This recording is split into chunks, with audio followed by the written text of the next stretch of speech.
Can I see your teeth and feel your buttocks? This is Tall Can Audio.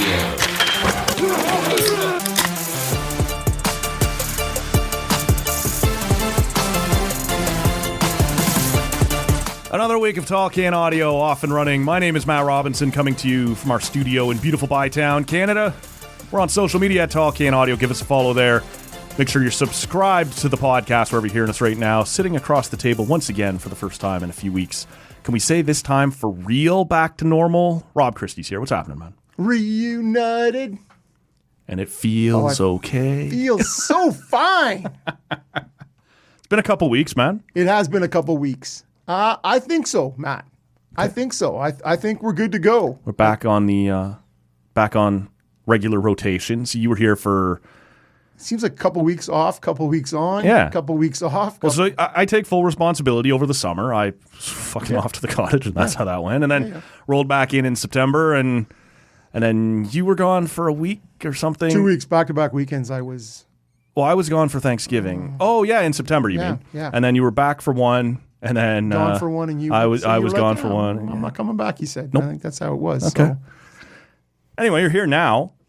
Yep. Ready to reassume that Monday mantle. I'm willing to take it from flailing hands. Okay. That's fair. That's fair. It's totally fair. But I'm good, man, and I'm feeling fired up. Okay. I'm good to go. I miss you when I don't see you. That's nice, man. Yeah. I'm aware of your absence as well. Yeah, it's good to see. Every good relationship should be based on some mistrust and dishonesty. Okay. We got beers. Let's start there. We got a bunch of stuff to cover today, but all of it comes after the beer. All of it comes after the beer. You should have let me know. Yeah. Oh, that is a confident crack. It really is, man. It's a great crack. Great crack. So what I have here is I'm back to the Dirty Schwa. A little all or nothing. Drinking a Dunkelweizen. Okay. Right? Little black wheat or dark wheat, I believe is what it calls for. All right. The best part of that is I'm not a wheat or a Weizen or a bit beer fan at all. Mm-hmm. Saison, not really a ghost guy, but with the Dunkel, it's sort of heavier on the malt. Yes. Sort of. You love a good Dunkel. Yeah. It sort of minimizes that sort of whatever that banana clove thing that the wheat beers have traditionally. So I'm hoping for something a little more crisp and sort of lager-esque with some malt up front. All right. So I have gone to, this is an order I placed a week or so ago, but just haven't got to it on the show yet. And this is from a place, actually you've brought in here a couple times, but this is my first order from the Shiloh Brewing Company. Okay. Shiloh. Yeah, I've been back and forth. I didn't ask when I was placing the order on how to pronounce it, but they're based here in Ottawa. Their stuff is all kosher. They make sure of that, so that's pretty cool. This is their oatmeal stout, man. It's that time of year. Actually, today may be the first day of the year where it feels like we're headed solidly back into stout season, despite the fact that you and I have always maintained any season is stout season. Every day is stout day. Right. Although next Sunday, I will have stouts in here because November 2nd, November 4th, International Stout Day. Okay. So you're just a little early. It's okay. I do enjoy your eagerness. Always eager for a stout. And so this is the first time I've ever ordered from the Shiloh Brewing Company or /Shiloh Brewing Company. Oatmeal stout coming in at 6%. Woo! Yeah, and we're looking forward to check that one out. How's the first poll treating you over there? It's a little more Weizen than I would have hoped for in my... another confident crack over there. Mm-hmm. I see your confident crack. And I'll raise you a confident crack. Yeah, so... wow. 5.5 this came in. I'm still getting a little more banana, especially that sort of sweet kind of fruit sort of. So it's got to grow on me. Okay. It's more Weizen like than Oshawa Dunkel itself. Yeah, dirty. dirty. Okay, so have you had a pull on that? Yeah, very roasty. Nice. I like that. Yeah, nice roasted flavor. It says it's going to have a little chocolate to it, obviously a little oatmeal to it. I'm not getting that quite as much as right up front. It's a nice roasted stout. I'm all about that. So this is treating me pretty well right off the hop here. Friday night had my dad over for dinner. He was in town, and I was sort of rooting through the fridge downstairs, and I'm like, oh, okay, I'll give this a try. And it was an all or nothing lime lager. Really? Okay. So whether it had been in my fridge, it came in a shipment from August or something, but clearly a summer Yeah, your beer. monthly deliveries there. Yeah. So this was ass in a glass. Oh. Now, sorry, all or nothing. Yep. Didn't like it. Okay. Didn't like it. It was more like lime with a little lager in it. It was very heavy lime. So Better in the summer or just never going to be your thing? never going to be my thing. Okay. Right. Like I said, it was really pushing the sour line more than a lager. Right. So not loving it. Didn't love that. And so I have one in the fridge. I was actually going to bring it to you and say, hey, Matt, here, try this. Here, from your hometown, you're going to love it. Idiot. Yes. No, take it. Take it. So, yeah, we'll see. It depends. It may be in a time of need, break glass. I have no idea. Yeah. Or offered up to your next guest. Yeah, well, that's what I do with most of the stuff. Yeah. The first one I try, and I'm like, you don't like that. Next time you go, hey, have you tried this? You may really You like might love this. it. This is right up your alley. So before we get on to anything else, I want to get your opinion on something. Okay. I'm wondering if I've gone full Costanza. You've already done it. The cashmere sweater that he finds for cheap and gives to Elaine like it's the most selfless gift ever. You're handing off that lime lager. Lime lager, but I haven't. Okay. I kept a hold of it. So I work in a place with maybe 40 people. Mm-hmm. There's a communal kitchen. Mm-hmm. We have one Keurig coffee maker. Okay, so that's with the pods. Yep. Crack it down. Sure. Has a reservoir, a water reservoir on the side. Yeah. It's not fed by any tap. No. You have to get a jug. You have to make an effort. You have to fill the reservoir. So for as long as we've been in this building, 10, 11 years, shitheads are not filling the water reservoir. Right. It's only me. The reservoir dog. The reservoir dumbasses. So I do it. I have a coffee at 7:30 and I have another one about 9. Okay. And most often by 9, I'm refilling that thing. I've refilled it in the morning, first thing, and I'm refilling it again. So I've taken to putting a little note. Hey, fuckheads. It says, refill here, with an arrow pointing right at the reservoir. Okay. Okay, is that all right? Is that good? It's a little passive aggressive. Okay, so I'm sitting there one day. You should just stand there. Okay. And yell at people coming in. So if you didn't do it, do you think you would walk into that kitchen and just see confused people not getting their coffee, a big lineup forming? And... So what's happened here is in the past somebody has been, a specific woman I have in mind, making her coffee, and I'm like, she finishes up, doesn't take her pod out, first off. And I'm like, hey, does that need water? And then she sort of stops one step away and she looks at it and she's like, yep, and then keeps walking. So that's you, reservoir dog. You already don't get it. Yeah. So I was asking another woman who was doing it. I'm like, hey, what do you think of that note? And she's like, yeah, we were wondering who wrote that note. And she's like, you're the first person that comes to mind. She goes, because I work with a predominantly female.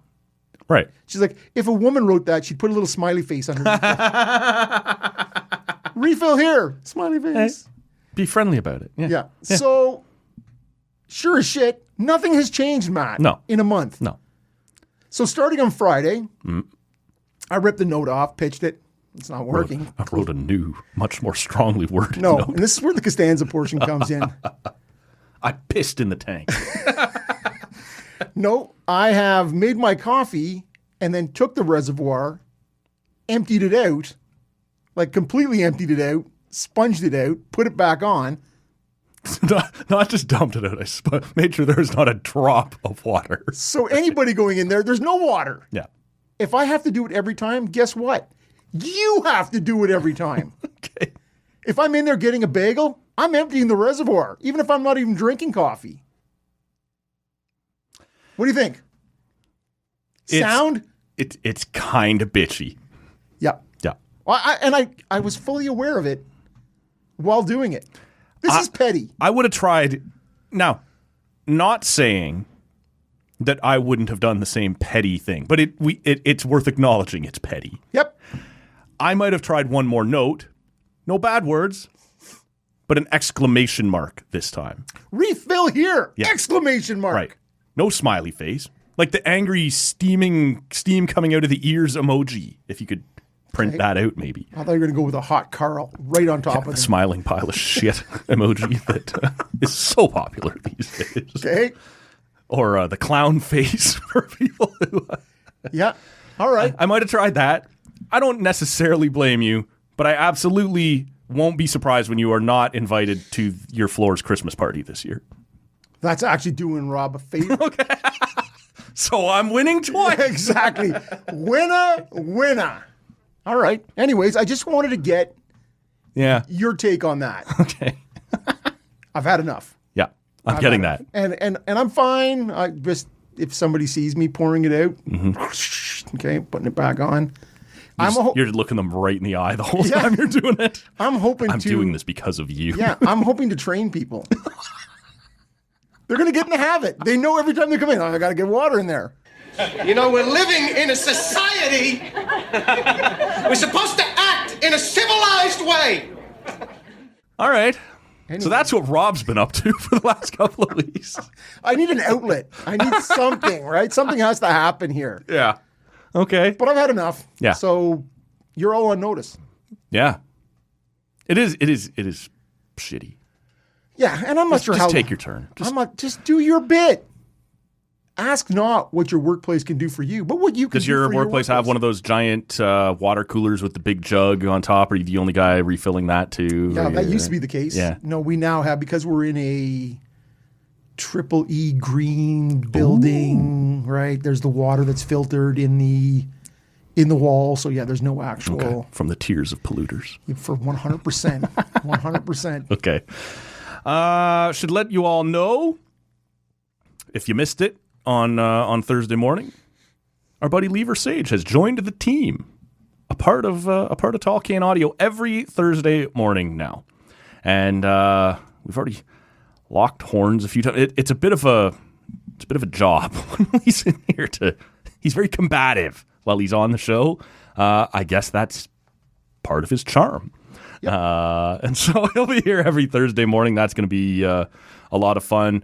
Last week we had Michaela Schreider on the podcast as well, talking about the announced rosters for the upcoming PWHL training camps. That's about to get underway, and what lies ahead for Team Canada and the Canadian national women's soccer team headed towards Paris 24. And after we finished recording with Schreids, fairly large bomb went off in that world that we didn't get to talk to her about. So you and I are going to take a stab at it. Yeah. Christine Sinclair announced that she will be retiring. I think a lot of people suspected it was right away. It was just an Instagram post that she put up with no, description underneath, whatever you would call it, right? That she was hanging her cleats up. But it does turn out she's going to play till the end of this year. There are 4, it looks like, home games remaining, and that's, I imagine, why this is going to play out this way. 2 of them have already been announced, one in Halifax, one in Montreal. Those are against Brazil. And then it looks like late November, I believe it is, out in BC, there will be 2 more home games. That, of course, is Christine Sinclair's stomping grounds where she made her start. And it looks like Australia will be the opponent there. Yeah, there's history there for sure. But she will not she will not compete at the Olympics in 2024 in Paris. This coming on the heels of her helping Team Canada last month down in Toronto in one game in Jamaica, qualify against Jamaica, and they're in. And her reasoning makes some sense. We won a gold medal the last Olympic Games I played in. It's going to be hard to top that. Do I want to risk that? Right? Do I want to feel, like it's going to be hard to top that Olympic gold medal? Yeah. And so I've done my job. I've helped them qualify to go into 24. Maybe now is the time to step away. You and I will just put it right on the table. Not exactly soccer experts, but does the timing for you make sense? Or would you have expected that I've come this far. This was a shortened quadrennial, right? The Tokyo Olympics were moved to 2021. I've come this far. I've got us qualified. Maybe I'd like to go once more, or does this make sense? This is a time to step away. What would you say you are an expert in? Ordering buckets chicken? Love that. But I don't know that I'm an expert. I just enjoy doing it. I'm an enthusiast. Prolific. Right? Yeah. Prolific. Okay. I know how to order a good local pizza now. Yeah. Like I've gotten that was a late start for me, right? I know. Yes. Yeah. Back in the day, Matt would not order pizza. Did not enjoy pizza at all. On the road with the guys. Yeah. Now I'm doing chicken. Yeah. Psh, beat it, loser. Now it's like once a week. Yes. Can I have chicken on my pizza now? That's really how that goes. To me, the timing makes perfect sense. I think you've won the gold in Tokyo. You have the World Cup in between, and you're like, yeah, I'm going to ride that crest into a World Cup. Didn't go well. Yeah, but to me, that was probably the focus. Instead of going, yeah, I'm going to push this on to one more Olympics. It was, I'm going to ride this wave through the gold medal at Tokyo into the Women's World Cup and see what kind of success they can have. See if we can do this, yeah. Because for whatever reason, and Schreids mentioned this, Canada's always done better at the Olympics than at the World Cup. And I asked her why she thought that was, and she just kind of looked at me like if anybody knew that, they probably would have fixed it by now. And so it's a fair enough question. But, you're an idiot. Yeah, well, I've heard that a time or two. I just wonder, I think for a lot of people, like you and I, you come from an amateur sports background, right? Being around that for our entire lives. And you just wonder, I think for the average sports fan, like, really, you came this far? You helped get them qualified and you don't want to go? Well, there was a certain amount of, I won the Olympic gold medal. I want to see if I can help us kind of shrug that World Cup thing off. We didn't. And, it's going to be tough to beat my last Olympics. So, I'm not doing it. This is now, like I said, she's going to play 4 more games for Canada this year. It sounds like she's going to finish out one more year with the Thorns. Yeah. Playing in the domestic league, but this will be it for her internationally. And yeah, it actually forced me to go and look at the Thorns stats. Right? I was looking at the player stat page, and I know scoring is not, especially late in her career, right, isn't always going to be the calling card there. Yeah. But it's down, right? Even at the domestic league level. And she's 40. Yep. Like, let's be honest. Time comes for everybody. Sure. It is that thing that never stops. And man, time is undefeated, I believe is the phrase. See, I was trying to not say that, but I'll throw down the cliche, man. I got it. Perfecto. But I think it's just, and it doesn't hurt to, I don't know what they get paid, right, to play, for in the National Women's Soccer League, but she's going to continue on for at least the rest of the year. Is that what you said? Yeah, she's going to play out this one final season in the NWSL, and I don't know that she specifically said I definitely won't play more there, but this is definitely the end of the international career for Team Canada. Right. So it's interesting to me that I'm not sure, period, what kind of attention this gets outside of Canada. I think she is, like, she's an officer or an Order of Canada. She has received the Order of Canada here, yeah. Right. So I think she gets lots of attention here. I wonder what it's like outside this country. Like, it was interesting in a couple of the articles I was looking at, for reference for any of you out there, she is the highest scoring international soccer player of all time. Yep.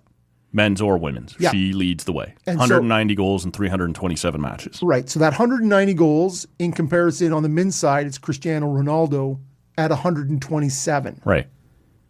Significant difference. Sure. Right?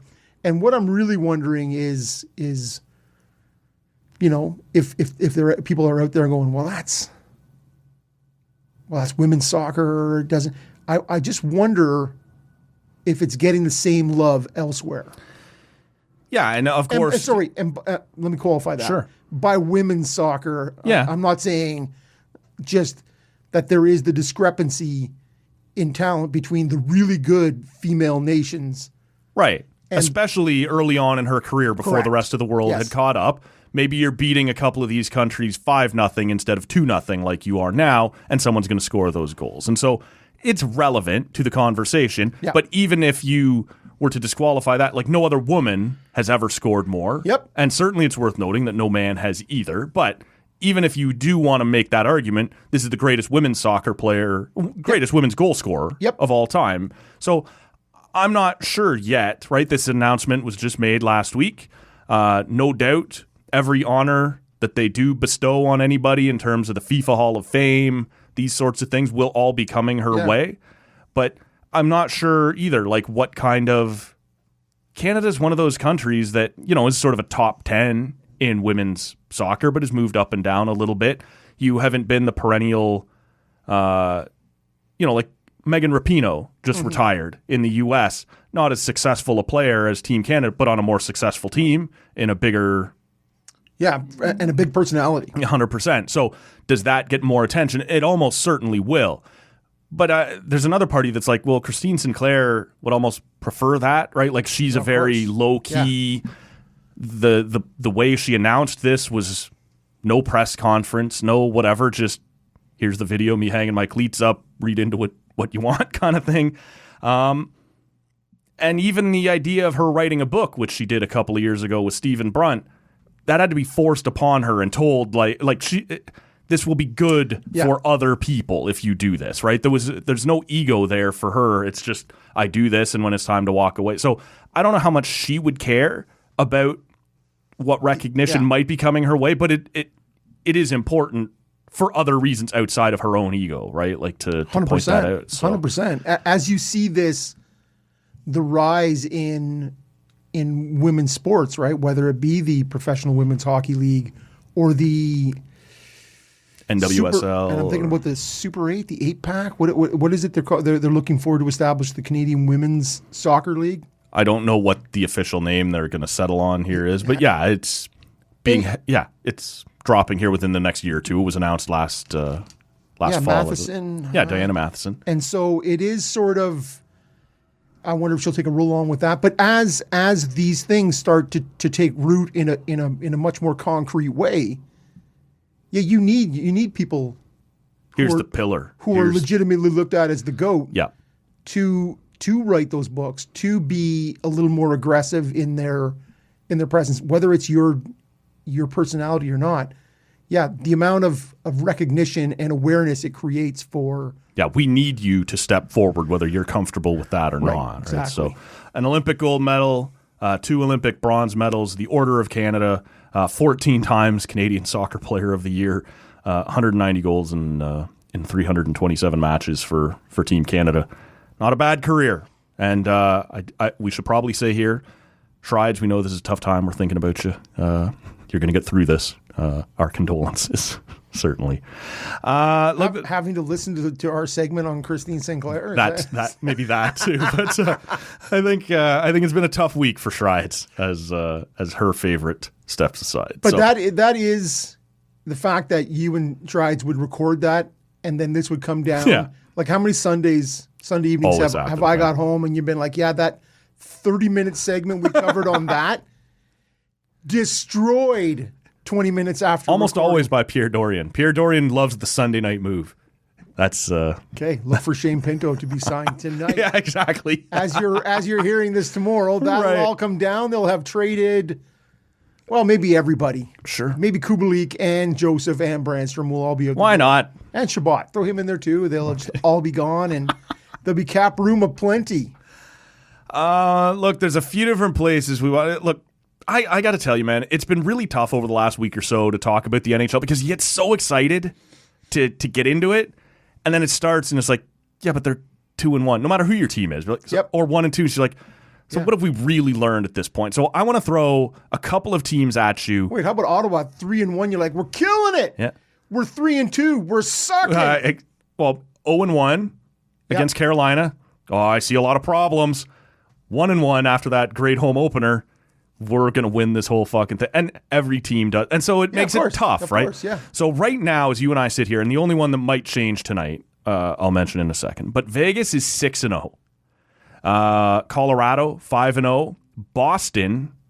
They were 3-0. They are now 4-0 after beating LA on Saturday night. Okay. By the time the good listener hears this, Boston is playing Anaheim Sunday night. I expect them to get to 5-0, but you never know.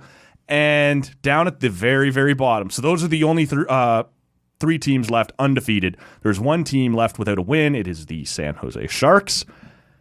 Take a stab at any one of those, because everyone else is just a mishmash of 2-3, 3-2, 1-3, 3-1. Yeah. Do any of those surprise you that are either undefeated or still winless? Certainly San Jose is not shocking at all. They may not win a game before Christmas. Right, let's hope. Let's hope. I want to see in 75-7. Still got those 7 points up there. Yeah, would that not be awesome though? We've gone winless. Although they will probably beat Toronto on a Saturday night. That's usually what happens. That is how that goes. Shitbirds, welcome here. Yeah. Yeah, I think Boston. I think it's well documented that with the scoring they have up front, or the offensive punch or lack thereof, at least on the wings, that seemed to be where, I with Ullmark and Swayman and the nice solid defense core that they could throw out, I fully expected it close to the vest, but that they would sort of be in that 3-2, lost a 2-1 game, won a 3-2 game. You know what I mean? Like somewhere in that mush that most of the league is in right now. So I am surprised that they will sort of push out to this 5-0 lead, and they're about to set another league record, maybe. Yeah, well, they're going to go 75-0-7. Sure. All right, this is how it goes.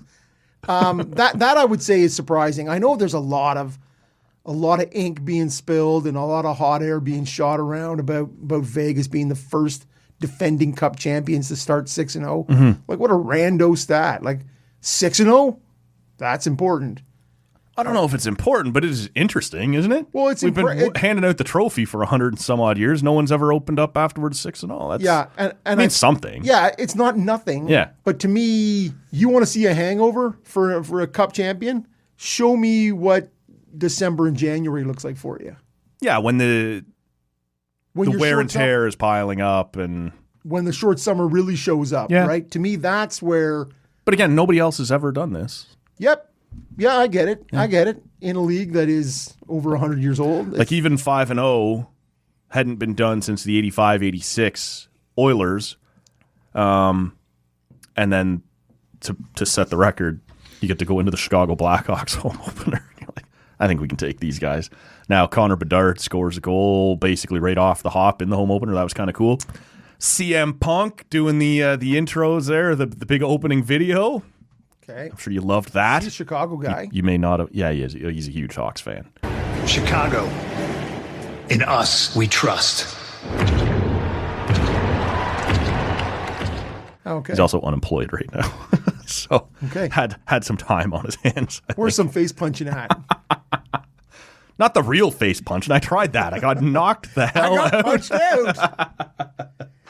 Yeah. I'm getting a bit of Bedard fatigue. Already? Oh, I probably had it before the season started. I'm really surprised to hear you say that. That has been a bit of a story. There have been people saying, it's too much. It's too much. I don't know, man. First 18-year-old in Hawks history or whatever it is, the youngest player in Hawks 18-year-old to score a power play goal in his home opener. And you're like, have we become baseball? Okay, that last part you tacked on. First, it happened in the home opener, but the stat is the youngest Chicago Blackhawk to score a power play goal. First, a guy to hit 2 homers off a lefty named Bob on a Tuesday. Like, let's just fucking move on. Let's move on, people. Is it because, for you, is he underwhelming? No. I think he's obviously a fantastic talent. Yeah, but he hasn't come out of the chute with 10 points in his first 5 games or whatever. He's been fine. He's been just he's going to get 90 points. Is 80. I think you and I went with 80. 79.5 was. Oh, remember the hot take episode we did? I said that guy could get to 90 points, and that's not looking great. It's right there with my Matthew Nice Calder Cup. Yeah. Calder Trophy. Calder Cup, he's got a better shot at than the Calder Trophy. Yeah, although if he and Domi keep hooking up. Yeah. Keep hooking up. Hooking up. Whatever works, exactly, man. Put the puck in the net. Yeah. Whatever you need to do to make that Whatever happen. gets it there. That's But right. I just find all those sorts of things. The 6-0, the first whatever, blah blah blah. Like, let's just let it ride, man. Let's just check it in December. Like, I don't think we should not talk hockey until December. Right. Because it's going to be short episodes. To me, I've sort of picked those teams because they're not those mushy middle, right? Like, you try and go, I'll be honest, I didn't think Boston would get to 4-0. It might be 5-0 by the time the people hear this. It might be 4-1. But I've bet against them every fall for the last, 4 or 5 years. 10 years. Right. But we talk Krejci retires, Bergeron retires, Taylor Hall leaves. You're like, well, they're going to take a step back. And they still might, obviously. But, here they sit undefeated still. And I think maybe they're going to be better than we thought. Again. Obviously, that seems to be the case. Vegas not shocked. Sorry, go ahead. I think more interesting than perhaps Boston is worth talking about for the reasons we've already stated. Yeah. It's Edmonton at 1-3 or 1-4, whatever they are. Yeah, blew another lead on Saturday to the powerhouse Jets. Sure. To me, that pumped by the Canucks on opening night. I don't know what the Canucks are. That's so odd. What's happening out there? I think the really underwhelming way that they've started is probably the part that is more interesting. I know you were looking for the bagels on one side or the other, right? Yeah, just the 0 and whatever or the 6-0. I know. Well, because you and I can sit here and we can talk about the Leafs and Sens, but they're both 3-2 right now, I think. Yeah. I don't know. Whatever, right? It's sort of a okay start and what. But to me, you're right. The Edmonton one is interesting because they've started slower than we thought, and half the media and us, we talked about, is this the year that they're a Stanley Cup contender? But you look at most of their underlying numbers, they're going to be fine. Their PDO is brutal right now. They're not getting a save. Their shooting percentage is horribly low. And once that, now, I guess McDavid is a bit of a question mark. Well, when you pull up like that and you grab whatever. Yeah. Love to pull up and grab some things. Hey now, how you doing? Might do some time. Yeah, exactly. And the fact that they were talking about the previous game where he was holding his back, and now he's grabbing the back of his sort of in the hammy area, and you're like, oh, I don't know. That would make me concerned. For sure. But right now, I'm not concerned about Edmonton. There was a great article that we'll put a link to in the show notes about Edmonton's history with power forwards, or Ken Holland in Edmonton, maybe more than anything else, where he arrived. Milan Lucic was already there. That wasn't a very good deal. Managed to trade that off for James Neal. Started out great. Didn't end great. Had to buy that out. Pushed that off. Now it's Evander Kane. And since his injury, which is a tough one to come back from, I think he had the wrist sliced and everything. It's been brutal, but this year he hasn't been very good either, and that dates back towards the end of last year. So that was an interesting piece. Bruce McCurdy, I believe, is the name of the author. Like I said, we'll share it. But overwhelmingly, their numbers outside of the goaltending appear to be okay, and it's just a case of bad luck for that. I'm not worried about the Oilers yet. Another 2 weeks of this, you go, yeah, okay, that's going to be an issue. But so far, it's just, some bad. It's not just bad luck, I guess, when you get pumped 8-1 by Vancouver, but opening night, whatever, I don't know. Well, and that was a couple of weeks ago. You and I were in here and thought there's a good chance that they could come back because they were playing Vancouver again. They were on the Saturday, whatever it was, and then they were playing them again 2 nights later in Edmonton. You're like, there's just as good a chance that they're going to pump Vancouver there. Yep. But didn't. Did not. And then you're like, Now you're blowing leads to the Jets and you're losing to the Flyers and you're... Well, and as you suggest, all that talk, and you'll love this, or at least you'll have... Sweet. You'll have some point of reference anyways when they're like, look how great Campbell was. We got to roll with that guy. Yeah, he had the hot preseason. Yeah. And then everyone's like, wow, that's Skinner. Never read into the preseason. Skinner and Campbell. And then you're like, oh, wait, they both suck. Right. Neither one of them can stop a beach ball. You're like, oh, okay, this is hard. It's hard to win. True story, man. But I think we all knew that the top of the West be it Edmonton, Colorado, Vegas, throw Dallas in there. Yep. That it was super rich at the high end. Yep. And super poor at the bottom end, right? Yep. And so I'm not shocked by the fact that Colorado and Vegas have sprinted out to these fast starts. That to me is not a... Okay. Do you have, you mentioned that it was the Jets who came back and beat... Jets, Jets. They've been struggling at home. Struggling. Attendance especially. And the big one came, I believe it was last Tuesday. Pierre-Luc Dubois making his return with the LA Kings. And you sort of expect this fuck you kind of boo him out of the building performance. And they get 11,000 people in there. And for context, it's a 15,000 seat building, not a 20,000 seat building. But still, you'd like to think, A, you can fill that place, and B, certainly for a game where this guy who, walked away from another organization, as he is wont to do. Two-time. Couldn't get up for it. And then on Thursday, they had another 10.5, 11,000. The 11,000, they got up for it. Well, yeah, the ones who bothered to show had a great time.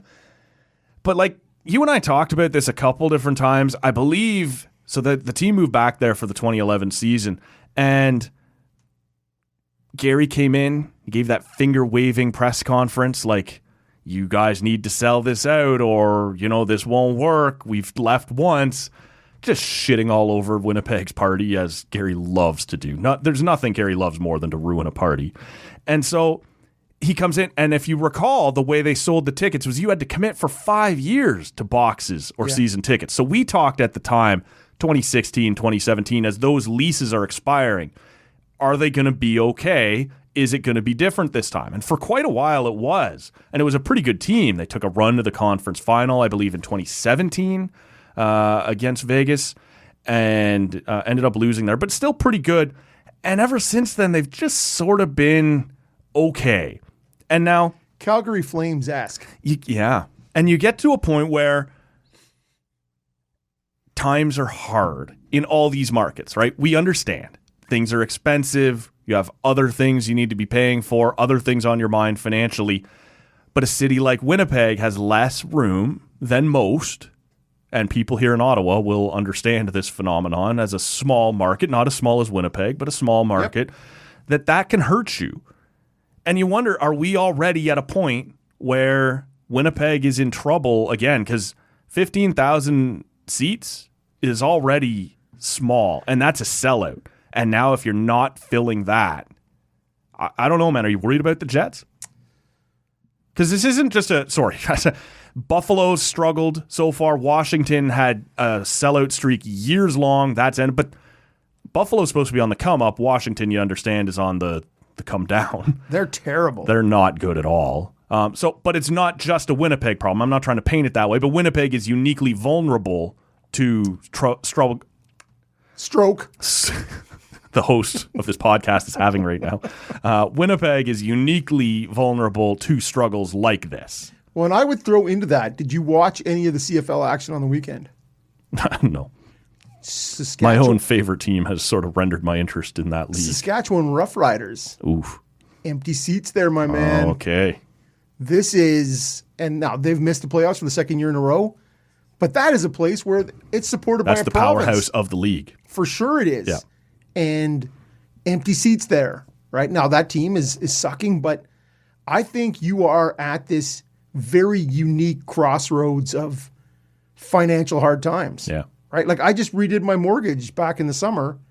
Man, I'm paying $450 a month more for the same house I owned in August. Don't I get to move when we make this change? So it's that, and that's even going beyond the price of gas, the price of groceries. Sure. Everything that comes with that, right, is it's hard. It's a hard time. Yeah, I'm not trying to shit on Jets fans. No. I know. Yeah. I'm merely talking about, and I think personally, the excitement or the surprise that people have with the Hellebuck and Scheifele. It's coming across the table now. Whatever you got going. The Hellebuck and Scheifele long-term signings, to me, I think that's actually more confusing for Jets fans. Like, these are two guys who are now in their 30s. Mm-hmm. The team has not been great. And now That's doubled down. Exactly. You have doubled down on these two guys that we haven't been able to win with. And I'm not sure what you're doing. I think there's a bit of both of those things, the economics and the sort of shitty middle that they're in. Yeah, see, I'm glad you brought that up because that's a huge part of this, right? It's not even just the money to go to the game. It's I need to see the plan. And believe in it. Right. And so the Jets were almost kind of screwed here. I don't know if you want to let those guys go and then believe that this market will support a rebuild. So you almost out of fear sign them back up. And they're both really good players. But this team hasn't been good enough. And so basically what you've said to the fans is this thing that hasn't worked for the last couple of years, we're going to keep doing it only at more expensive prices. And honestly, I don't think either of the deals are terrible based on where the cap is going. But you have doubled down on this being the group that we're going to build around for the next several years. And fans out there are going, but that hasn't worked. And if it didn't work before, why is it going to work now? And why am I going to keep paying for it? I'm not convinced they would have paid had you traded those guys and stripped it down for parts. But this is sort of like we're committing long term to just more of being in that mushy middle. Right. And I was listening to Muratatash, I believe, writes for The Athletic. He covers the Jets. Yeah. He was talking about that the big thing was that what they got in return for Pierre-Luc Dubois signified that they weren't starting a rebuild. Yeah, no, they wanted pieces. Yeah, and I'm like, but pieces, I don't look at those pieces and go, oh, yeah. They're all useful pieces, but they're not setting you up for sure. Contending. This is it. Yeah. This is it. They are pieces that likely keep me in that 7 through 10 spot in the conference. Yeah, it's Iafallo and it's Gabe Vilardi. And they're fine, but for sure they are, but they are fine. They're just guys. Like when you slave hard on a dinner and you serve it and you're like, how is that? And you're like, it's fine. It's fine. You're like, nobody wants fine. Not a compliment. It's not shit is really what fine means. It's strangely edible. Right. Strangely edible. And so I think that's where it is. So you have the hard financial times and you have a city that is like Ottawa, isn't huge. They have a bit more, they are sort of a little more industry laden than in terms of head offices than Ottawa is. But it is also a big provincial government town. Like one of the biggest employers are municipal and provincial governments there. And that doesn't work. And it doesn't help when it comes to box. Yeah, I shouldn't say it doesn't work. It doesn't help. That's more fair. It's harder to fill boxes when your corporate patrons are fewer. Yeah. Right? And so that's why they're in a smaller building to begin with. But I think they are in a muddy time, right? They have a couple of different pressure points working on them. And you hear the argument all the time from the pundits that Canadian teams, Canadian fan bases are smart enough to understand when it's time to rebuild. Ottawa just finished doing it. They're on the come up. Toronto did it a while back. They're on, not the come up, but they are on the up right now. For sure. Montreal is doing it right now. Why do we not believe that Winnipeg fans are willing to go ahead and do that? And maybe it's not that we don't believe they're willing to, it's just that there's not enough of them that will still come, right? The smaller market means whatever percentage of fans that will still come watch that rebuild isn't enough. Like, are they going to be stuck in that perennial, we can't do it, we cannot rebuild, and we're going to be stuck in that middle? Well, when's the last time Calgary rebuilt? Yeah, even now they're refusing to do it. Like Friedman just said on Saturday night, they think they're going to be able to get it done with Noah Hanifin, or there's been progress towards a Noah Hanifin deal. That Calgary team that they have out there, I don't think it's as bad as it was last year. No. But it's not a cup contender. No. But they're not willing to rebuild. So, yeah, it's a good point by you. And Vancouver. Like, I know they've sort of went, yeah, I think we're going to bottom out. No, I don't think we're going to do it. And to me, they're just more directionless. Right. Okay, they haven't decided that they're not willing to do it. They just don't know what the hell they're doing. Right. But I can't think of a time when they have bottomed out. Yeah. Especially in the cap era, when you sort of have to ride that boom and bust wave, right? Yeah. There comes a time when you go, yeah, this isn't working, right? And that old cliche of, you're going to sell hope or you're going to sell winning. Right. Well, if you're not winning and you don't have any fresh, shiny new toys to look at, or the hope of Christmas morning, you go, what are we going to have? Right? What are we going to have next year when we have Philip Hronik? Yeah, when we have 2 top 10 picks next year, what do we have? What do we have? Right? And you go, no, we don't have that either. Yeah. And you have this is what's been happening. And so, yeah, if Ottawa's done it, if Montreal is doing it, yeah, and Toronto did it very successfully, Edmonton obviously took enough cracks at it, 42 first overall picks, that you sort of luck your way into, and there's a bit of luck. Yeah, of course. You can hope to get McDavid and end up with he still only got whatever it was, a 22-25% chance of getting him. Look at Tim Murray. He's like, look at him. Let's do this. Shit, it's Jack Eichel.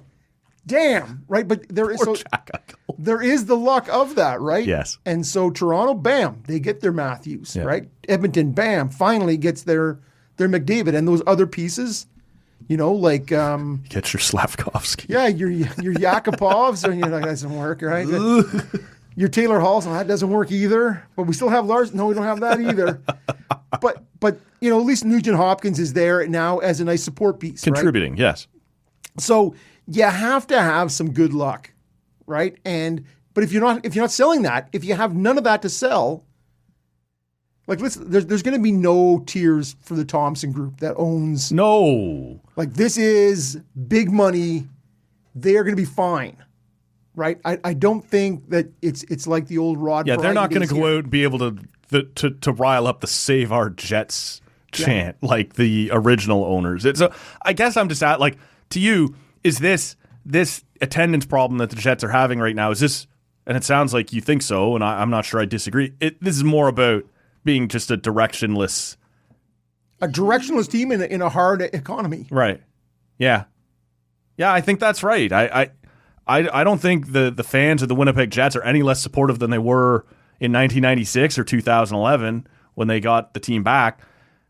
But Gary doesn't get to just show up and wave his finger and say, you keep supporting this. Well, if I'm not buying it, if I'm not interested, if I don't think this is going anywhere, then fuck you. Get off your wallet, Gary, and send them back to Atlanta, which is all we're hearing right now. They want to. That makes me vomit too, man. Let's third time's a charm, man.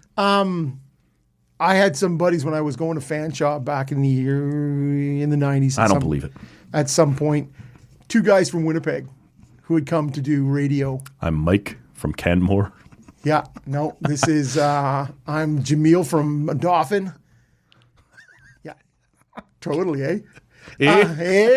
Anyways, these 2 guys would watch, if the Jets were on Saturday night, they would get in their white, long underwear and watch the games. Have the whiteout style in their living room. They were passionate. 100%, man. Passionate Jets fans. So to me, run a better team. Yeah, 100%, man. And that's what it comes down to is you got to fish, you got to cut bait. One of the 2 things has to happen here, right?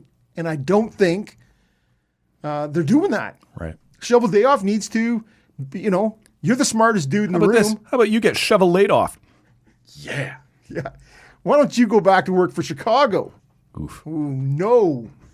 Right, but so, yeah, if you are really the smartest dude who had this, overripe farm system, don't want to trade people, we're just going to do this and do this, and then we'll just sort of bring in Peter Stastny 16 times and Paul. Have at it. It's Paul Stastny. Peter wasn't available. Oh, that's right. I loved Peter. Although I was that might have changed. I was much more of a Miro or an Anton kind of guy. It's so funny when you look at that team though. They've had the pieces over the years, right? To be really good between Scheifele and Ehlers and even on the back the Norrisy season last year. Yeah. Well, don't forget about Kyle Connor. That dude just scored. I think he put up 50 last year. So at some point, it's on you to build around them. And Well, They where's haven't. Ben Sherrod at? Can we bring him back? Sure.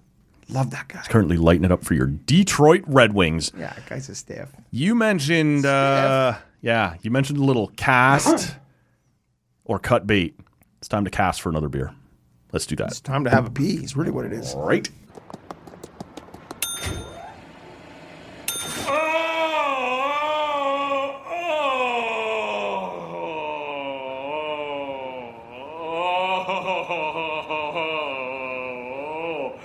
Oh, yes.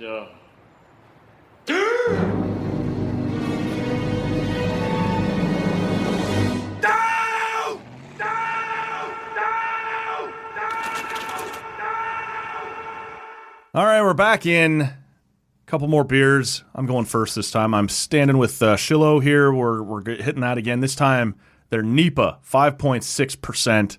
And we'll see what their Northeast IPAs are. I know you've had their stuff a couple times before. Have you had either of these, the Oatmeal Stout or the Northeast IPA? I've had the oatmeal stout. Okay. I have not had the New England style. Yes. So, Not but to the me, what I love about them, It could be whatever, man. New England is Northeast. Just let me have it. I didn't even. I did. I said the Northeast IPA the first time. So it's Oh, okay. All right. any IPA. Yeah, New England is north and east. That's right. It's totally fine, man. I didn't. It didn't even register. Idiot. That's probably half this pod. Just waiting to say what I got to say. What am I talking about? What's happening next? I love their. We've talked about it before. It's like Acme Beer Company, right? The labels are like there's no fancy shit on it. It's going to explode in my face. It here. says Shiloh. Yeah, there's gonna be an anvil dropping Right. as soon as you crack that bad boy, and it just says what it is. Like Vimy. Shiloh. Yes. Vimy, red. Yeah, we're not getting all distracted by like the feng shui of the can. Just do it, man. Beer. I got appreciation for both, man. Okay. If you want to take some time, you want to work on the art and some crazy names for it, that's fine too. I very much appreciate the bluntness of a straight up, it's Shiloh Stout. Just drink it, stupid. I got time for that as well. I was drinking some North of 7, so I've just cracked the same beer. I'm drinking the So straight from the bottle. the Dunkelweizen, which is The more North of- Weizen than North of Dunkel. 7. Oh, so but the North of 7 or brewery, it came and it said beer. Wait. There's just a brewery called North of 7? Yeah, Oh, where? I don't know. Kinmount. Yeah, Mountain Kin. Mountain Kin. Mountain Mama. That's Country Road. gonna get me some cousin love. It's not Kinmount. Where the fuck do I always say you're from? Norwood. Norwood. Yeah. Right beside the Which is AW. actually on 7, man. It's not even really. It's just, But it's on the north side of 7. okay. All right. Except the A&W, which is on the south Except side. for the other part that's on the south side. Right. Anyways, it just said beer, and I'm like, well, what kind of beer? No, beer. Yeah. Here, drink the beer. I'm like, all right. What do I win? Another beer. And it was quite nice. The North of 7 Brewing Company. I think, Coming up next. I think that's what it was. This guy. I don't know. I was North of 7 drinking beer. And I was drinking. Anyway, so how is your Northeastern IPA? It's a little juicy, a little grapefruit maybe to it. I kind of like that. All right. It's not bad. From now on, Northeastern IPA. style IPA. Because Matt's illiterate. Yeah, it's okay, man. Reading, not a strong point. It's totally fine, man. Actually, I read it fine. N-E. Yeah. It's more extracting what that's Can we just go with symbols? Saturn, hashtag, Bruins exclamation logo. mark, bat symbol. I forgot to mention there when we were talking about Christine Sinclair, the USA women's national team put out a tweet that was quoting Canadian soccer, right? The retirement announcement, and they put out, congratulations on a fantastic. This is the U.S. team, right? That's quoting it, saying congratulations on like a great career, all of this sort of stuff. And then in they reply to their own tweet with a photo, and the tweet just says, "I hope she unblocks us to see this." And the picture is Christine Sinclair has blocked you from. She's She's blocked USA Soccer. What a fucking legend, man. That is, we talked petty early on. Love it, right? That is the level of competitor that Christine Sinclair is. She's blocked her number one. I thought you were going to say it was a picture of her yelling at the ref from the 2012 Olympics. That would have been RA2. Similar vibes to Radko Gudas screaming in the face of Joseph Wall at the end of their playoff series last year, which has gotten all blown up again this past week. But love that. Christine Sinclair blocked USA women's soccer. Radko Gudas of the Anaheim Ducks fame? Ducks. It's true, man. That is what I mean. Stupid. Why don't we talk for a second? Elliot Friedman has been all over for the last week or two this idea that the NHL might be interested in decentralizing the draft. And what that means is it would look a little more like the NFL draft in that each team has some people at the draft and the athletes will all be at the draft, but the brain trust will all still be back in their own markets, in their own offices. And I guess this stems from the idea that last year people had trouble getting out of, I think it was Nashville they held the draft in, and people couldn't get home fast. And it was late that they did the draft, and July 1st was only a couple days away for free agency where they could all go home and tamper with each other's players because we've done away with that, whatever they called it. Legal tampering period? Yeah. Let's just call it that because I don't remember what they tried to call it. I think that's what they called it. The legal tampering period. And so I guess certain people complained that it was getting a bit much to bring all our people to the draft. Yep. And then it was slow getting home, and then it's only a couple days to free. Now, this is the way the NHL's done it for a very long time, since the early days of the draft. But now we've decided we know better. And the thing that stands out to me, man, is that the NHL draft is one of the very few things that you could stand there and confidently say, hey, we do that better than a lot of other leagues. We don't do it perfect, but we do it better than a lot of other leagues. So, of course, it's the first thing we're going to pick at.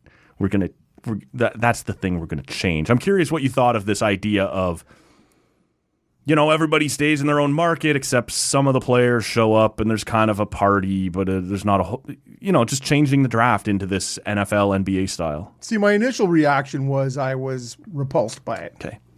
And that's really it. I was repulsed. Yeah. Wow. It's strong. It is strong. Strong draft takes. Yeah. I love the tables. All the tables set up, and you got all the teams. And as a kid, I used to love to watch the draft. Anytime I could get it, I loved to see all the tables with the logos. Yeah. You're like, there's where's my team, right? And you're looking around and the Montreal Maroons back in Rob's day.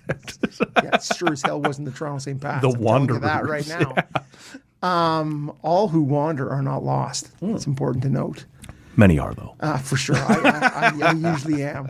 And this idea of trades and stuff that's going to happen. And that guy's talking to that guy. Yeah, wandering over and he's stopping, chatting. Yep. And really they're like, hey, we're eating later. That's really what's happening. Are you going to draft Kadri? I would just, that's where I was going. Oh, okay. When is the last time we saw the Brian Murray, Brian Burke kind of thing, right? Where we're taking them. The Kadri Cowan thing. Yeah. Right? Where you have these, like, hey, we're looking at this, we're looking at that. Like, I just haven't seen a pile of draft day movement, right? The whole Gary Bettman, you're going to want to hear this. Him pretending to like being booed.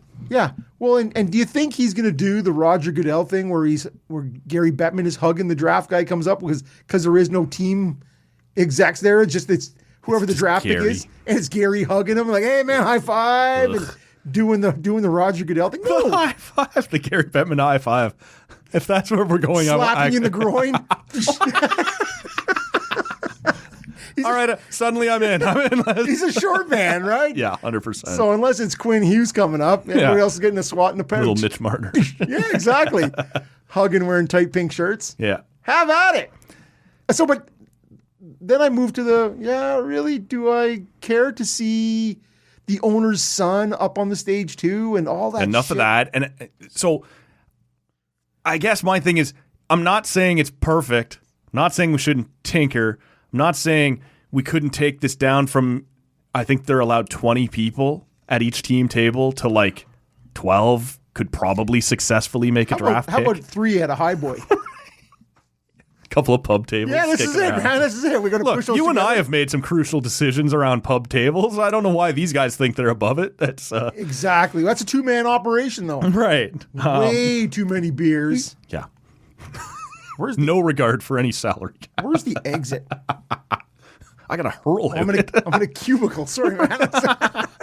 But I don't think you have to burn this thing to the ground. I don't think you have to completely change it. I think you have to tinker. I think a few fewer people on stage, a couple less people at these tables, a little less on the interviews, right? Like the NHL draft is one of those things that they do pretty well compared to most teams. So I'm not going to jump up and down and scream, this is the end of the world and what.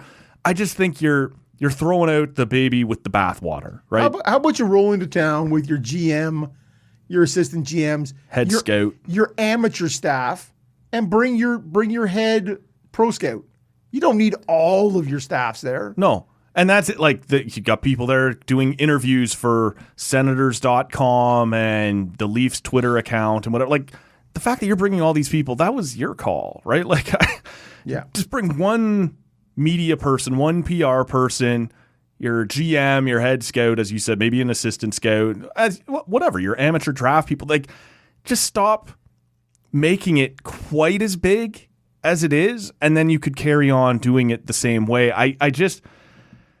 It felt like this is an overreaction to one bad, because the draft was late last year. I think it was like the 26th or something like that. And then the travel issues crept up. I don't even remember if it was a big storm or something that kept these guys from getting out of. It's June. Like what's going to happen? Locusts? I have no idea what happens in Nashville. Like a nothing, man. Everybody comes home, has a 4-day hangover, and can't get ready for the free agency. The boot scooting boogie is happening that night. You can't miss it. No. Over at Tootsie's. Right down on Broadway. That was half the thing. All night on the first round, I was like, well, that guy was at Tootsie's. Hey, don't forget Tootsie's. They were all partying at Tootsie's. We know the name of a Nashville bar, and so we're a hip broadcast.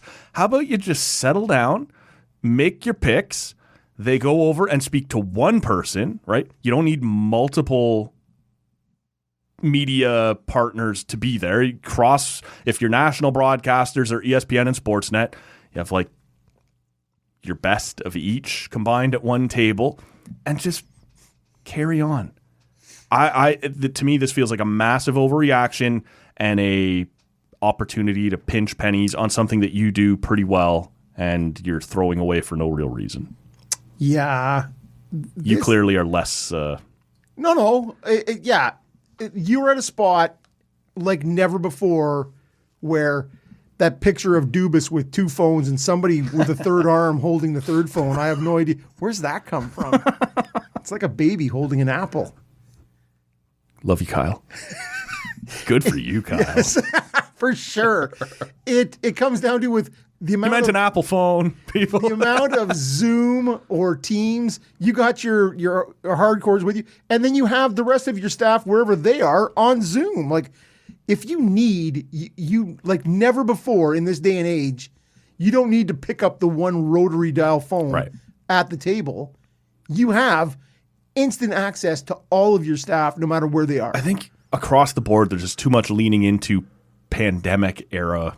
Like the pandemic draft where everyone was terrible at home or what? Well, yes, but the Sens maybe more than anybody killed it. They did the Alex Trebek,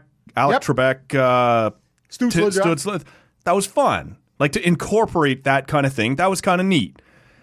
But we're seeing more and more across media ever since then. Like, oh, so you're okay with us having our guests on via their AirPods? And you're like, no, this sounds like shit. Get off Zoom if you're Sportsnet or TSN. Get people back in here and start doing. But what you're saying, obviously, is back on the table. Yeah, on the table. You could still dial back home to that one scout who didn't get invited but might have scouted Magnitogorsk last season or whatever. You can connect to those people. But I just think there's a certain amount of now like, oh, we did it for cheaper during the pandemic, and so now we're sort of sick of paying for it to be normal again. And it's a streamline. I think that's what we're both saying in different ways. Instead of 20 people at each table, 10 people at each table, we just halved your cost. Yeah. And so all I'm saying is the other guys who aren't there, be it the majority of your pro staff, They don't need to be there. No. If a trade comes down, yeah, you want to have access to a pro staff, your head pro scout. Yeah. And have the rest of you guys on Zoom. Right. You have that all there. Your amateur staff. This is an amateur draft. Yes. Or as Matt prefers to go with, the amateur draft. Actually, Matt calls it the boy auction, but that's a whole other. I prefer amateur draft. I bet you would. I prefer all these other things. But it is the boy auction. Can I see your teeth and feel your buttocks? Buttocks? Yeah, that's it. And your legs. Just give you a little squeeze. Okay. I just want to check to make sure what I'm buying is good. Yeah. That's you and your boy auction. I'm not comfortable with any of that. How'd you feel about Travis Dermott? Well, see, this is more of your NHL overreaction. Direct segue. Go, Matt. Travis Dermott on Saturday at the Arizona Coyotes, so I don't blame you if you missed it, home opener. And Travis Dermott used the pride tape on the top of his stick. And he's a guy who has a reputation over his years in Toronto and in Vancouver of being an ally, always stepping up for these sorts of causes. And I guess after the NHL said that they were banning pride tape alongside all their specialty jerseys and charity nights and whatever the hell else they were doing, he immediately reached out to Pride Tape and placed a fairly large order. And at their home opener, it was interesting. He didn't make a point of it, didn't tell the media, didn't have it up and down the blade and the shaft of the stick and whatever. He put it up on the top where I guess is where he wanted it, and it was a way to be an ally, but without making it a huge story. Of course, someone found it and posted it, as was meant to happen. Right. There was no part of Travis Dermott that... I hope I get through on this. Right. I hope I sneak one by. Because it's almost, at that point, well, then what was the point, right? If I snuck it through, I didn't do shit. Like, I wasn't an ally. I wasn't publicly supporting anybody. But nonetheless, as soon as this got out, that there were people replying to the initial tweet that was like, shut up, you're going to get him caught. It's like, he's on television right now. It's not this tweeted picture. No, it's a home opener in Arizona. There is no television. Well, that's a reasonable enough. But Arizona also posted it in their Instagram story. And so he knew going in. Of course he knew. He was going to be spotted. He didn't care. And there was enough players. Ian Mendez has actually been all over this for a while now, even since the announcement was made, talking to different players and people saying, yeah, I'll probably use it. Scott Lawton down in Philadelphia had said, yeah, you'll probably see me using it anyway. John Merrill in Minnesota had said, this is pretty dumb. All of these are paraphrased. Yeah, I'm trying to think who it was. It was Anderson, Rasmus Anderson, saying, it sucks. Yeah. Direct quote. Yeah, and he's not wrong. It's a fair quote. And so Travis Dermott is the first guy who steps out in defiance of this thing and just uses it. And again, I want to frame this properly because he has done this to still be an ally. Yep. He's done it publicly, but he's not alerted the media, hey, look at me, right? It's not a huge He's not the story. Right. So he is the first guy in the NHL who has done this in defiance of the league. The Athletic asked the NHL on Saturday night, what's going to happen. As you and I sit here right now, there has been no decision on that. Bill Daly told the Athletic on Saturday night, we will investigate in due course. But the NHL at this point has essentially two options. You find the guy and double down on being an asshole, or you understand that nobody agrees with you. Well, not nobody. But where's Kid Rock at? Most don't agree with you, and you go, yeah, you know what? This was a mistake, and we're going to back down on the policy. But it sort of looks like Travis Dermott has decided, and Travis Dermott is not a $5, $6, $7, $8, $9 million a year player. Right. He's decided the fine is well worth paying to do this. And the league has said, we'll get to it. As you and I sit here right now. Standing behind what he believes in. Yeah. And funny that. Well, and so Morgan Riley is another guy who's also spoken out, saying he wished it was otherwise. Connor McDavid back in the summer, I believe, said, yeah, I'm kind of going to do what I want to do. Yep. And so great for Travis Dermott. McDermott. No, it's Travis Dermott. Travis Dermott. Anyways, great for him, right, to do it. This is like the whole point. You're not sure what his name is, and yet he's the first guy to do it. And that's not one exactly of the stars. where I'm going. Is the guys who felt strongly about it, who have more security and cachet, right? Connor McDavid, that is the guy. Golden Goose. Yes. That's the guy. And if he shows up on season opening night, again, just a little tape around the knob of the stick, whatever it is. I'm not hiding it, but I'm not flashing it. I'm just using it. But I am. That is that ally. Yep. That you speak of, and those are things you go. What are you going to do? What are you going to do, NHL? Force them to make a call. Because those are the people who go, yeah, your bullshit over sort of reach in the first place. Yes. Now you're being forced into this. What are you going to do? Because you and I talked about this and hated I won't speak for you. Obviously, I thought Ivan Provorov's stuff in Philly last year was shit. The James Reimer in San Jose. James Reimer, that was a serious bummer for me. It was shit. Guys who didn't want to wear the jersey. But let's say you can get me on side. Mark and Eric Stahl. Don't forget those guys. Standing naked on the side of the road. Yeah, that's good enough. Yeah. James Reimer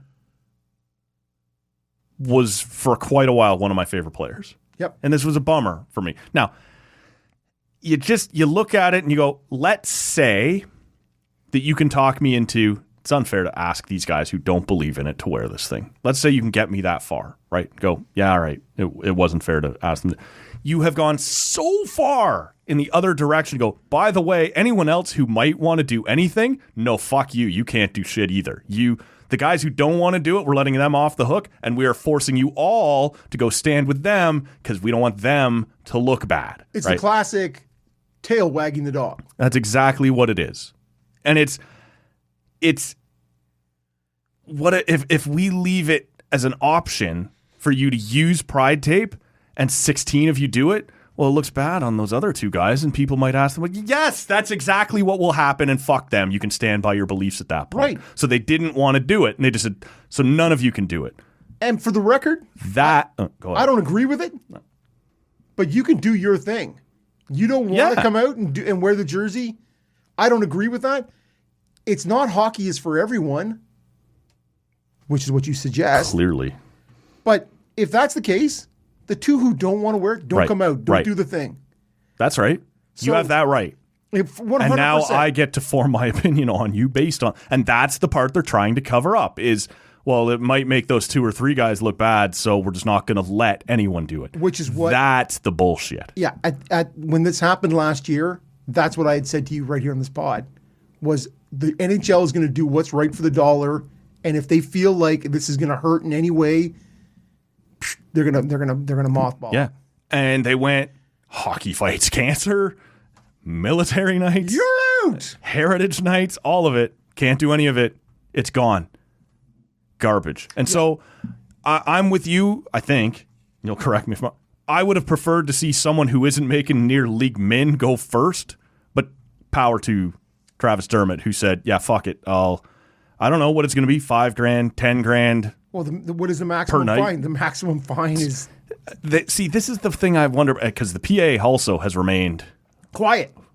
Yeah, as they often do when it's gross, right?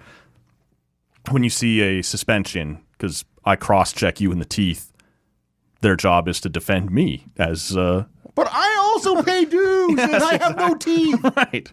And so... they have to defend everyone in this case, so they have been remarkably quiet. And so you wonder, let's say they fine Travis Dermott $1,000, and if he does it again, it's $2,000. Does it again at $5,000. Does it again, it's $10,000. At what point does the PA have to go, all right, it's becoming a bit punitive? Whereas instead they're going to go to him and say, you should probably just stop using the tape. You need someone making $12 million a year. Yep. To be the one who goes, I don't care, make it $100,000 a night. Yeah. Yeah. And that is the thing is I would have much preferred to see somebody with a little more clout. Yeah. Step up and not leave it to the And this Travis isn't Dermotts. ripping Travis Dermott. It's actually a credit to Travis Dermott to do it. But or the Michael Amadios of the world. Sure. Mike Amadio. It's me. It's Amadio. It's a me, Mike Amadio. Exactly. See, we're on the same page, man. Yeah. Those people. We need somebody else who feels strongly to step up.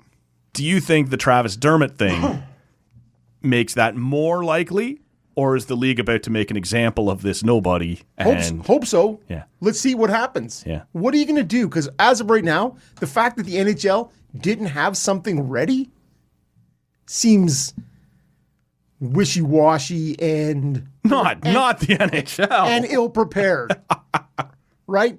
That I've already overreached on this whole tape thing. Like I thought when they went, okay, we're gonna not do the jerseys, but the tape, we're gonna let the tape go, right? If you want to use the Pride tape, whatever. But then for you to sort of draconian style, bam, overreach and go, and you can't do that either. Right. Don't do it. Yeah. And so it's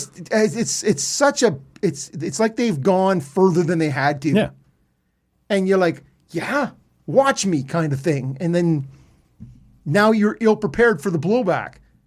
And so it's just it's unnecessary, and you've caused yourself issues on a bunch of fronts. Who cares, man, if I use Pride tape? What do you care? Right. I'm just doing it. You don't have to do it. No. But it'll make me look bad if I'm the only one who doesn't do it. And I'd really rather not have to stand for my ignorant convictions. Yeah, but so what? I want to have white tape so the black puck sticks out, or I want to have black tape so that the puck puck's doesn't. hidden. Whatever, right? And so you're like, who cares, man? There's going to be people who go, I'm an ally, but for game reasons, I want to have black tape. There's going to be that. Well, and again, Travis Dermott put it up on where the knob of the stick is, not down on the blade. So to him, maybe what he had on his blade was for a strategic reason, but I still want to be an ally, and I can do it up here. Correct. Right? Correct.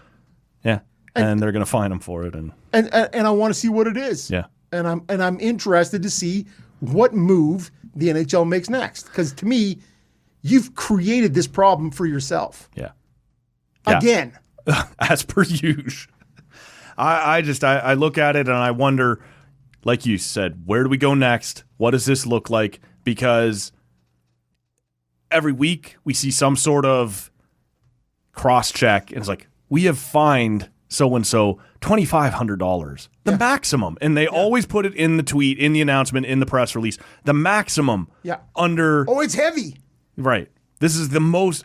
To me, it's more like, we want to fine him, but this is the most the PA will let us. We negotiated that, right? Tom Wilson's going to power bomb somebody without a helmet right on the ice.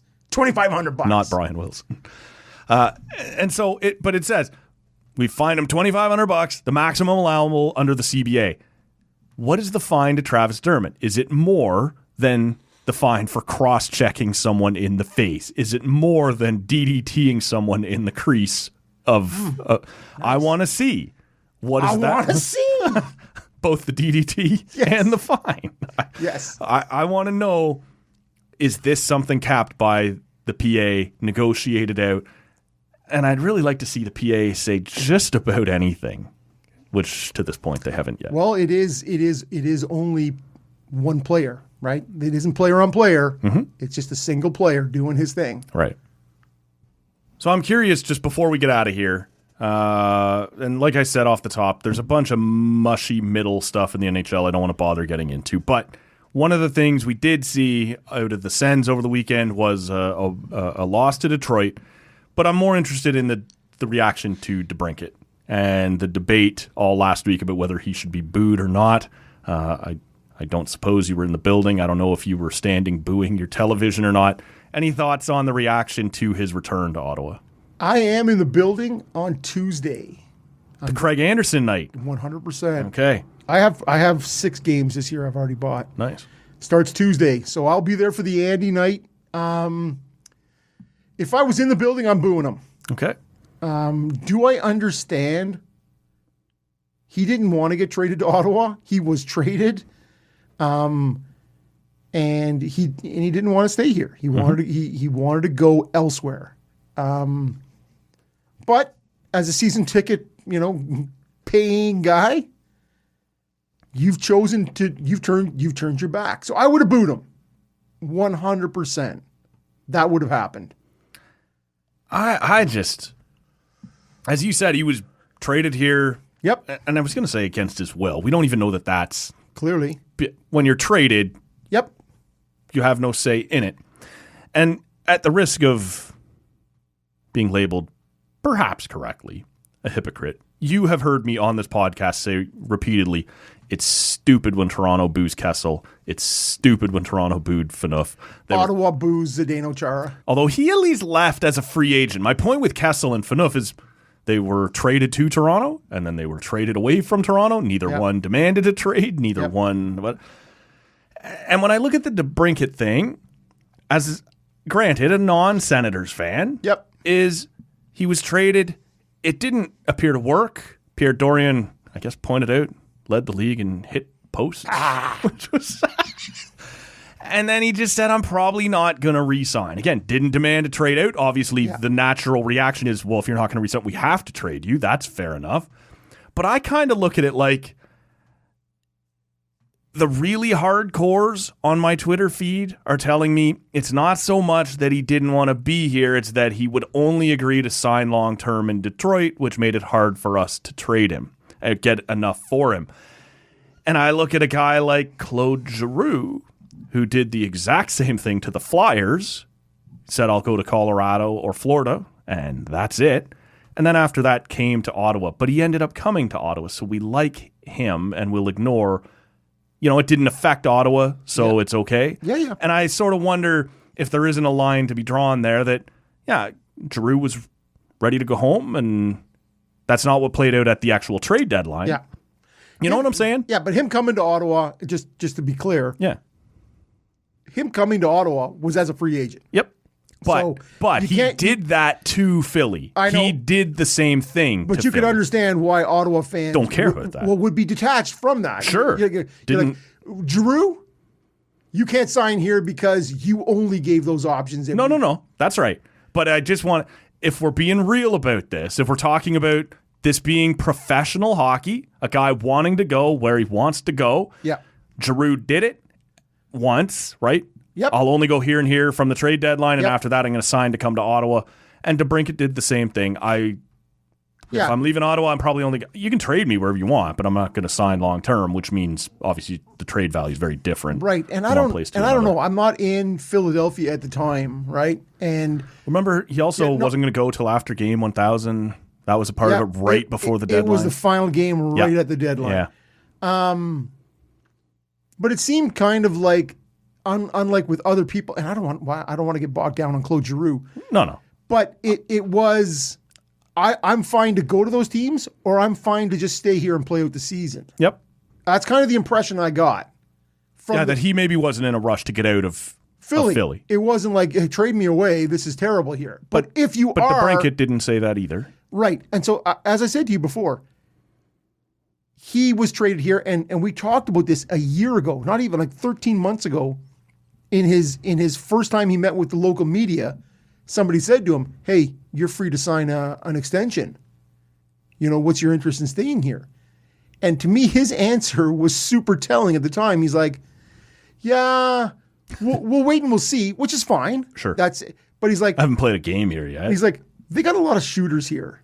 Yeah, I do remember you bringing that up. And that was right away an alarm, like a red flag going, yeah, you know what I do? They got guys in that position. I'm not going to be frontline guy. Like, I'm a left winger. I'm going to be behind Tkachuk. I think and so. Don't you think, I guess this is a different argument. Don't you think a guy like Alex DeBrincat, and to his credit, Brady Tkachuk had an unreal season last year, more points than I ever thought that's what that guy was going to. More points than DeBrincat. Right. But I never thought Tkachuk had that in him. I also never thought that. Tkachuk would be a very good player, but kind of 65 points and all the other things. If he ever got to 70 points, right, I would have been over the moon. And we talked about that. Right. So, with all the intangibles he has. And he's off to another killer start this year. But if he's an 85-point guy and all the other things he brings, DeBrincat, you're the second-line left winger. And I guess that's my question was going to be is when he rolled in here, shouldn't his mindset be, by the end of the year, I'll be your number one left winger. His or the team's? His. Because it didn't look like that's what you know what I'm saying. Like he sort of rolled in behind at that time. Brady Tkachuk is your number one left winger. Hadn't yet shown what he did last year. Was a 30-goal scorer the year before. He scored 30 on the final night. Yeah, that's right. The year before. Yeah, that's right. All right. I had it in my head that last year was this huge breakout, and the year before had sort of been nothing wrong with it, but just... Yeah, he was sort of a 30 guy the year before. That's what I'm saying. 60, 65 point kind of guy. And that's where he was. Yeah. That's where he was. Last year was the big breakout. Big breakout, over 83. But more points. You maintained the goals thing. He'd already hit the 30-goal thing. Yeah, so. And I think at this point now, you're disappointed if that guy scores less than 35 goals. Tkachuk, I'm talking about. Yeah. I didn't see that coming. No. To me, he's scored a couple goals already. His hands appear to be better from distance. Than we thought. He's getting other goals that make you think. And so yeah, I can understand the DeBrincat issue. That doesn't mean I, as a paying fan, have to go, yeah, man, I get it. And I don't think... you can boo him. To me, it seemed like... All I'm saying, too, here is I don't think he said, I'm only going to Detroit. We never were privy to the list, but it's sort of pretty widely spread that it was Detroit. I'll sign with Detroit. And then it was your tax-free states. Yeah. Right? It was your Nashville. It was your Vegas. It was your Florida Dallas. teams. It was your Florida teams.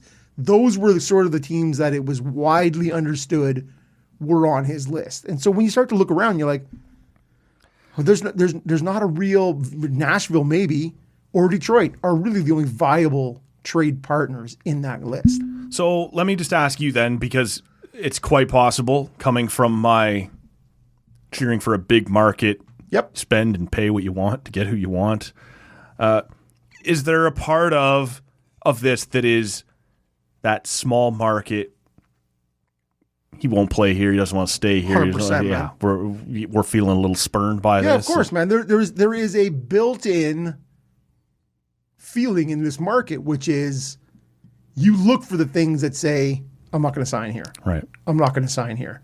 I'm not going to sign here because it's Ottawa or it's Winnipeg or it's Edmonton or whatever it is, right? Yeah. It's Buffalo.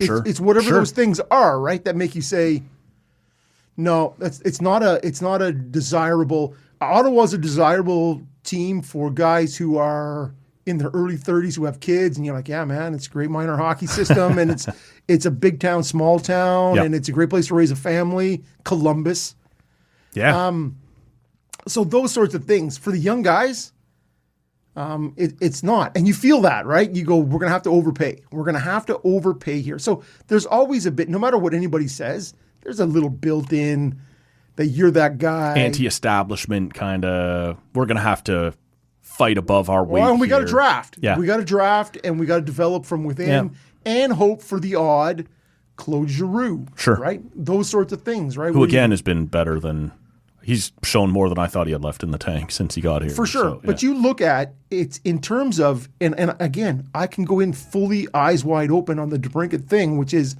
hey, man, he was totally blown away to be traded by Chicago. Yeah. So he came to Ottawa, didn't have a choice in it, and then he was put here, not in the position where he was accustomed to. And that's sort of on Dorian. I'm not sure if Chicago didn't give him the option to speak to DeBrincat and say, hey, what are you thinking, right? Probably not, right? He didn't have any rights at the time. This is it, right? And so... But if you look at what's happened with Tarasenko this summer, and you bring him in and you try and force him into the opposite wing, and you're like, just be smarter. Either this was your guy or it wasn't, right? Does he fit or doesn't he? Why try and push him into something like this? Is an established cup-winning vet. But I remember you saying on this podcast, and not just you, like I'm not trying to bury him, like he apparently last year didn't really fit in, right? Like this is a young team, a lot of guys with some money and young single guys out doing their thing. And that he maybe not only wasn't getting the minutes that he would have preferred or the power play spot that he would have preferred. I don't think at the time that anyone on the team disliked him, but he wasn't one of those guys out singing Mr. Brightside on Friday night or whatever. The Sanderson, Norris, Stützle. Yeah, the young group of guys living that sweet life with a couple of bucks in their pocket now and buying the bar around. Sure. Yeah, no, and he is slightly above that group by a couple of years, but had a wife and kid. right? Had a child. Yeah. And so he doesn't fit in as maybe not perfectly into that timeline. Right. I think everybody liked him. Yeah. I think he fit in. And Stutzla, like, they tried to make a big deal out of what he said at the beginning of the season. I didn't think it was quite as nasty as it was painted to sound, but Stutzla sort of said, if you don't want to be here, then don't be here. But what he said was, you don't want to be here, we wish you good luck. Right. I think he meant it. I think he meant it too. Yeah. But people read into that and go, yeah, well, good luck. Yeah. Yeah, then fuck you, right? No. Right. And so... We're trying to do something here. If you don't want to be a part of it, this is it. Carry on. We do have the small market built-in inferiority complex, and that's a reality. Yeah. You can't debate it. It also then comes down to we are turning the corner. Yes. We hope. Pretty clearly. And so you go, why don't you want to be here? You don't like us. It's this big thing like when they went on that 07 Cup run and Alfredson was, for a long time, a very long time, a whipping boy here. Yeah. And then he was so great in that run, and you're like, I hope he becomes a citizen. I hope he stays here when he retires, right? And it's just like, I'm clutching my pearls and I'm rubbing my hands going, does he like us? Does he really like us? Right. And it shows, the small market mentality shows all the time, whether we like it or not. That is sort of, and I'll that's why I wanted to ask you about it, man. When I watched that game on Saturday, where the DeBrincat thing came to a head, it felt a little, the mean man hurt my feelings. Yeah, right? yeah. And but to me, I feel I don't feel any shame in that. Yeah. I don't turn my back on that. Right. So it's not just the small market, it's also the team is getting good. Yeah. And you've sort of turned away from both. Right. In our eyes. Well, because the only thing left, like, if the team is getting good, the only reason you didn't want to stay obviously isn't the team, right? It must be us. It must be the city. It must be the fans. You got a bunch of young guys who you fit in with and whatever else, or didn't, but seemingly did. Yeah. Like he said, he's like, yeah, I saw Shabby across the ice, and he was sort of smiling and laughing at me on the video tribute. Yes. And so all those, like, I just think it's just he wanted. Again, I can understand that his wife is also from the Michigan area. Yep. And, with a young child, be close to its grandparents, all those things. Like, it makes sense on so many levels. But that doesn't mean that I don't go, man, we traded three picks for it. Yep. And you then had an underwhelming year. Yes. And which then you clearly did. And then you left, and we've sort of got a diminished return. Yes. I get to say, fuck you. Yeah. I get to pay my dollars and for one part of my day say, nah, you suck. Do you think that's it? What, the next time he's back, does it happen again? No. It's there may be a couple people, but I think it's greatly diminished moving forward. It was greatly diminished by the second period. Because the team was not doing well, right? And so hard to keep the energy. I got to boo some other people right now. Yeah, maybe we're in a black jersey. Right, I'm not entirely sure. Now, that being said, just in a brief aside, they played that game 10 times. Ottawa wins that game 7 times. Yep.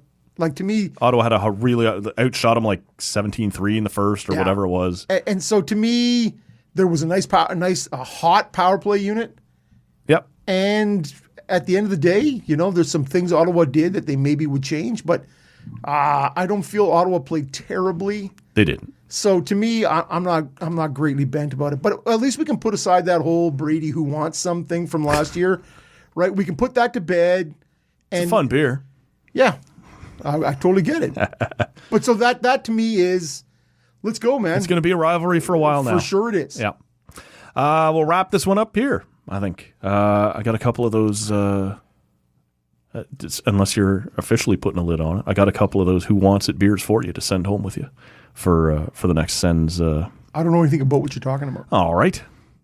But I'll take them. Our buddy Ian from Whippersnapper was in here to drop off. He's got a beer out called Who Wants It? And it is stemmed from that. Shut up! That Brady versus. I want it. Yeah, exactly. So we'll send Rob home with some of that. He'll report back next week on. God bless you, Ian. On what he thought of it. I'm going to shed a tear here now. I told you, man. All I've ever done this podcast for is free beer. Well, you're about to get some. Woo! We'll wrap it up here. Lots of great stuff to continue to come here on the podcast, including Lever Sage every Thursday. So make sure you stick around for that. For Rob, my name's Matt. We'll see you next time. See ya. The hell was that? Number one bullshit. Oh, number one bullshit. Why are you so pissy?